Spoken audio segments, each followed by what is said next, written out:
Sebelum kita membaca dan merenungkan firman Tuhan, kita satukan hati kita di dalam doa. Bapa dalam Yesus, terima kasih Tuhan untuk kebaikan-Mu dalam kehidupan kami. Hingga pada hari ini Tuhan, kami boleh menjalani kehidupan kami. Dan di waktu yang singkat ini Tuhan, kami mau pakai waktu kami untuk memuji dan memuliakan nama Tuhan. Secara khusus kami mau merenungkan firman Tuhan. Bantulah kami Tuhan untuk memahaminya, begitu juga hamba-Mu yang menyampaikan, supaya firman-Mu senantiasa menjadi pelita bagi kaki kami. Dalam Kristus Yesus kami berdoa. Amin. Firman Tuhan yang menjadi landasan bagi kita semua pada hari ini, Rabu tanggal 15 Oktober 2025, yaitu yang ditulis dalam surat Efesus pasal 5 ayatnya yang ke-7. Demikian dikatakan, sebab itu janganlah kamu berkawan dengan mereka. Dalam bahasa Batak dikatakan, dibaheni unang mahamu gabedongan satohap nasida. Kalau kita membaca ayat ini sepenggal sesuai dengan yang tertulis di sini, kita tidak akan bisa memahami dengan jelas apa yang sebetulnya dimaksudkan oleh ayat harian kita pada hari ini. Oleh sebab itu, kita perlu membuka Alkitab kita masing-masing.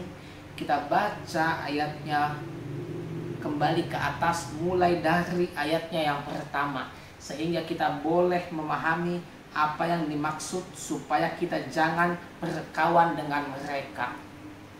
Siapa mereka yang dimaksudkan di sini? Tentu dalam konteks ayat ini, mereka yang dimaksudkan oleh Paulus adalah orang-orang yang suka hidup di dalam kecemaran, di dalam percabulan, kemabukan, pesta pora, ataupun segala sesuatu yang mengikuti keinginan daging. Nah, keinginan daging dalam teologi Paulus, kita tahu bahwa ini adalah sebuah sikap atau sifat di mana seorang manusia hidup di bawah kendali dosa. Ketika iman tidak bisa lagi menjadi alat kendali dalam kehidupan.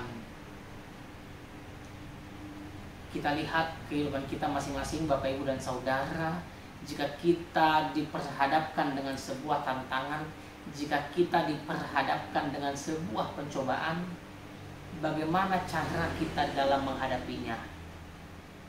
Kita ambil contoh paling sederhana. Kalau kita melihat ada uang teman kita jatuh di hadapan kita, otak kita akan berpikir, ambil saja uangnya. Kita sedang butuh uang. Kapan lagi datang uang cuma-cuma? Lalu hati kita mengatakan, jangan ambil uang itu. Itu bukan hakmu. Temanmu yang punya itu, dia jauh lebih membutuhkan. Pertanyaan saya, di tengah-tengah kondisi situasi yang demikian, mana yang kita menangkan? Apakah kita memenangkan logika kita, keinginan daging kita untuk memiliki uang yang jatuh itu, atau sebaliknya, kita menangkan iman kita, kita kembalikan uang itu kepada pemilik aslinya? Kalau kita boleh jujur, pasti ada juga orang-orang yang memang kalah pada situasi yang seperti ini. Kendali logika, kendali daging lebih kuat sehingga dia memilih untuk mengambilnya. Dan hanya sebagian kecil yang mungkin memenangkan keinginan hatinya, keinginan imannya. Nah, kalau dikatakan di sini, sebab itu janganlah kamu berkawan dengan mereka, ini mau mengandaikan bahwa supaya kita tidak terkontaminasi oleh sifat-sifat yang negatif. Dalam ilmu sosial kita tahu bahwa salah satu yang membentuk ciri khas atau karakter seseorang adalah ketika dia dibentuk di dalam lingkungan mereka. Apakah ini lingkungan di rumah, di sekolah, masyarakat, dan lain sebagainya. Kalau kita tidak mampu memilih lingkungan kita dengan baik, maka tentu saja kita akan dikalahkan, kita akan terhisap olehnya. Nah, oleh sebab itu Bapak Ibu dan Saudara, firman ini mau mengajak kita semua supaya kita lebih mawas diri, kita lebih hati-hati, kita lebih bijaksana di dalam memilih kawan, di dalam memilih lingkungan. Tidak semua orang bisa menjadi kawan, dan tidak semua kawan bisa menjadi sahabat. Oleh sebab itu, perhatikanlah, jika temanmu, sahabatmu membawa engkau ke arah yang lebih baik, inilah yang engkau temani. Jika temanmu membawa engkau pada pencobaan, pada keinginan daging, atau melakukan yang tidak sesuai dengan kehendak Tuhan, maka jauhilah teman yang seperti itu. Namun di atas itu semua, pastikanlah bahwa dirimu menjadi teman, menjadi kawan, menjadi sahabat yang membawa kebaikan bagi siapapun orang yang kita jumpai dalam kehidupan kita masing-masing. Amin. Kita berdoa. Bapa dalam Yesus Kristus, terima kasih Tuhan untuk sapaan firman-Mu bagi kami pada hari ini, di mana Tuhan mengingatkan kami supaya kami lebih bijaksana di dalam memilih setiap lingkungan, lingkaran pertemanan kami.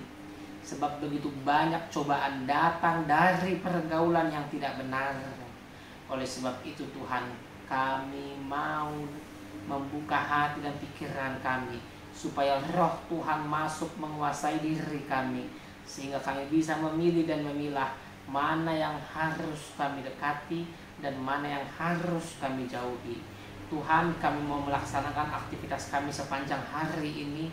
Kami mohon Tuhan sertai, Tuhan kuatkan kami, supaya kiranya semua aktivitas dan kegiatan kami boleh berjalan dengan baik dalam tuntunan Tuhan.